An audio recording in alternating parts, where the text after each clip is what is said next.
हमारे प्रति दबाव में। अब क्या कारण है वो उनको पता है, क्योंकि दबाव में क्यों है उनको उस संविधान की पूरी प्रक्रिया को भूल गई, मिशन को भूल गई, बहुजन समाज की विचारधारा को भूल गई, परम पूज्य बाबा साहब डॉक्टर अम्बेडकर की विचारधारा को, माननीय काशीराम को भी की विचारधारा को भूल गई।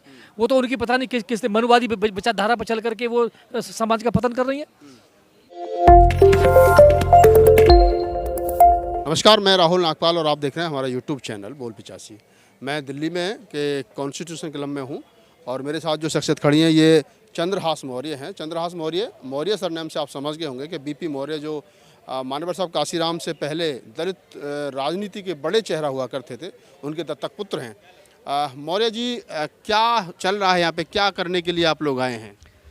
देखो, आपने जो पूज्य प्रोफेसर बीपी मौर्य साहब का जो जिक्र किया है, वो मेरे एक तरह से पॉलिटिकल फादर हैं, मेरे आदर्श भी हैं, मेरे गुरु भी हैं, धर्म गुरु भी हैं, पॉलिटिकल गुरु भी हैं।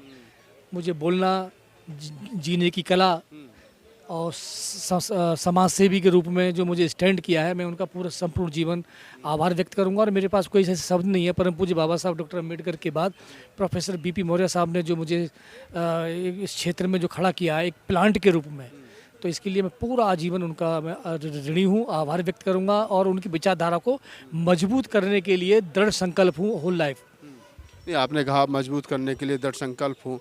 कितना समय आपने बीपी मौर्य साहब के साथ बिताया? मैंने उनके साथ में 7 वर्ष काम किया और परम पूज्य बाबा साहब का जीवन चरित्र और पूरा मिशन और उनका कारवार आंदोलन मैंने उनसे सीखा है।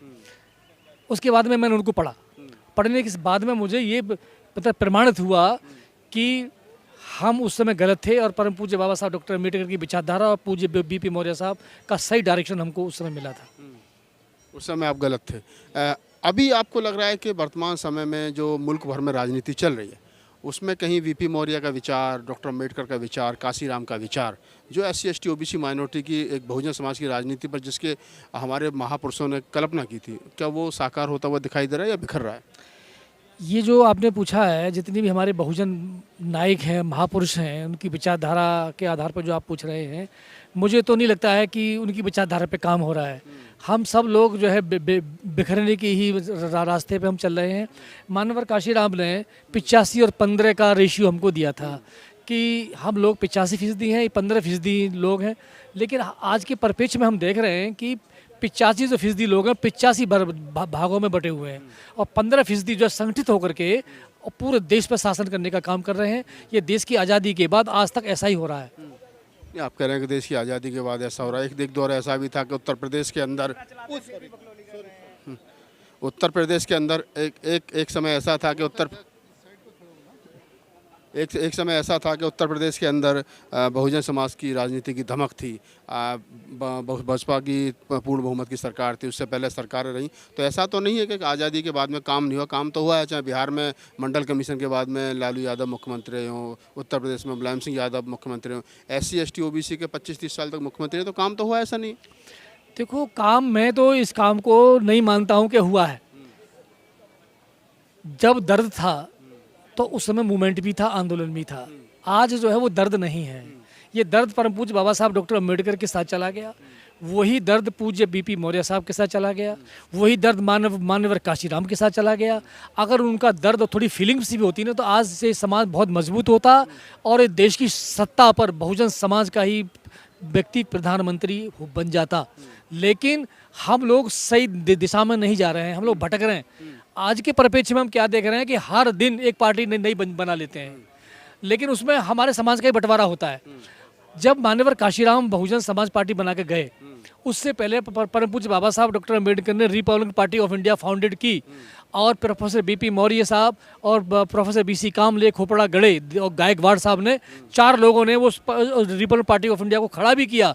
और 1962 का जब चुनाव हुआ था, उसमें 18 सीट लोकसभा की रिपब्लिकन पार्टी ऑफ इंडिया से पूज्य बीपी मौर्य साहब के नेतृत्व में आई थी। तो मैं तो इस आज के पर्पज से उस मूवमेंट को बहुत बड़ा मूवमेंट मानता हूँ। लेकिन आज इतना जागरूक होने के बावजूद भी हम लोग संगठित नहीं हैं, हम लोग विघटन के रास्ते पर चलने का काम कर रहे हैं। और दूसरी तरफ हम परम पूज्य बाबा साहब की मिशन की विचारधारा की बात करते हैं, हम बहुजन मूवमेंट की बात करते हैं। अरे ये कम से कम इस बहुजन मूवमेंट को समझने की कोशिश तो करो, इसकी परिभाषा क्या है ये जानते नहीं हम लोग। वो दर्द नहीं है हमारे अंदर, वो सोच नहीं है, वो योजना हमारे अंदर नहीं है, लेकिन उस पर हमको मानना पड़ेगा और तभी हम उसको इम्प्लीमेंट करेंगे और समाज संगठित हो जाएगा। ये इसे मैं कमी कहाँ हो रही है?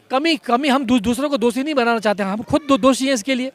हम लोग जब जानते ही नहीं तो उसको इम्प्लीमेंट कैसे करेंगे, हम जानते नहीं उसके बारे में। लेकिन हाँ ये है कि हम जय भीम और बाबा साहब का जो हमने वो सीख लिया तो उसी पे हम अम्बेडकर राइट अपने को समझते हैं, लेकिन अम्बेडकर राइट का मतलब दूसरा है, वो पता नहीं हम लोगों को। जो मेहनत बीपी मौर्य ने की, संगप्रिय गौतम ने की, मान्यवर साहब काशीराम ने की, बाबा साहब डॉक्टर अम्बेडकर जाने के बाद में उत्तर भारत के 3 बड़े नाम रहे, पूरे देश के कोने कोने तक कारवां गया। उन महापुरुषों का कारवां, उन महापुरुषों का जो विचार है 1585 वाला, वो आप ही के सामने बिखर रहा है। आप जैसे लोग फिर कैसे बचा पाओगे? आप ही के सामने सब कुछ खत्म हो जाएगा। ये बात आपकी बिल्कुल माकूल ठीक है, लेकिन हम लोग जो है ना एक विचारधारा को विजन मान करके उस पर अगर हम काम करने का काम करें, संगठित काम का हम काम करें, और ये जो जातिवाद का जो जहर घुला हुआ है इसको हम तोड़ने का काम करें, और हम जो है बुद्ध के मार्ग से, समतावादी विचारधारा से, बाबा साहब डॉक्टर अम्बेडकर की मिशन और उस विचारधारा से अगर हम लोग जुड़ के काम करें, उसी विचारधारा पर हम चलने का काम करें, और अपने आप में आत्मिक परिवर्तन हमें करने की ज़रूरत है। तब तक हमारी सोच नहीं बदलेगी, मानसिकता नहीं बदलेगी, हम सामने वाले व्यक्ति को बदल नहीं सकते हैं, और इसकी आज के परिप्रेक्ष्य में बहुत आवश्यकता है। आपने कहा कि आज के परिप्रेक्ष्य में बड़ी आवश्यकता है, लेकिन सवाल यहाँ पर एक ये खड़ा होता है फिर कि आखिरकार सब कुछ, वही फिर बात आती है कि सब कुछ बर्बाद हो रहा है, सुधार क्यों नहीं कर रहे हैं लोग? पता है कि हमारे सामने ही सब कुछ बर्बाद हो रहा है। जो बड़ी राजनीतिक पार्टी के लोग हैं, चाहे मायावती है, चाहे अखिलेश यादव है, चाहे उधर बिहार में कहें तो तेजस्वी यादव है, तमाम वो जो लोग हैं वो सुधार क्यों नहीं कर रहे हैं? देखो, सुधार करने का पीछे सिर्फ एक ही कारण है कि हमारे अंदर एक व्यक्ति का स्वार्थ घुस गया है। स्वार्थ इतना घुस गया है कि हम लोग जो है सत्ता पाने की बात करते हैं, सत्ता पे आने की भी बात करते हैं, लेकिन काम भी करते हैं, सत्ता में आ भी जाते हैं, लेकिन हमको लालच इतना घुस गया है कि फिर हम जो है ना अपने निजी व्यक्ति के स्वार्थ में हम चलते हैं, उस पर हम काम करते हैं, समाज को नहीं देखते, विचारधारा को हम छोड़ देते हैं, और हम एक असामाजिक तत्व की विचारधारा से कंप्रोमाइज़ करने का काम करते हैं। आज के परिप्रेक्ष्य में आप देख लीजिए, बहुजन समाज पार्टी की नायिका बहन कुमारी मायावती है, अभी जो है ये संसद का जो उद्घाटन करने की बात है, तमाम पार्टियों ने बहिष्कार कर दिया, लेकिन उन्होंने मोदी को ही सपोर्ट किया है। तो इसके पीछे कारण क्या है? नहीं करना चाहिए, नहीं करना चाहिए था उसको। क्यों नहीं करना चाहिए उसको? अरे वो तो उसको इसलिए नहीं कर, उसको नहीं करना चाहिए था कि जब वो सर्वोच्च संवैधानिक सर्वोच्च पद पे द्रौपदी मुर्मू एक अलग मतलब उसकी माइनॉरिटीज़ की जो है आदिवासी महिला को प्रेसिडेंट ऑफ इंडिया बनाया है, और सर्वोच्च पद है पूरे देश का, एक संविधान, इसका जो एक संवैधानिक प्रक्रिया से जो है ये करने, संसद का जो शिलान्यास करने जा रहे हैं, जबकि महामहिम प्रेसिडेंट ऑफ इंडिया को बुलाना चाहिए उनको।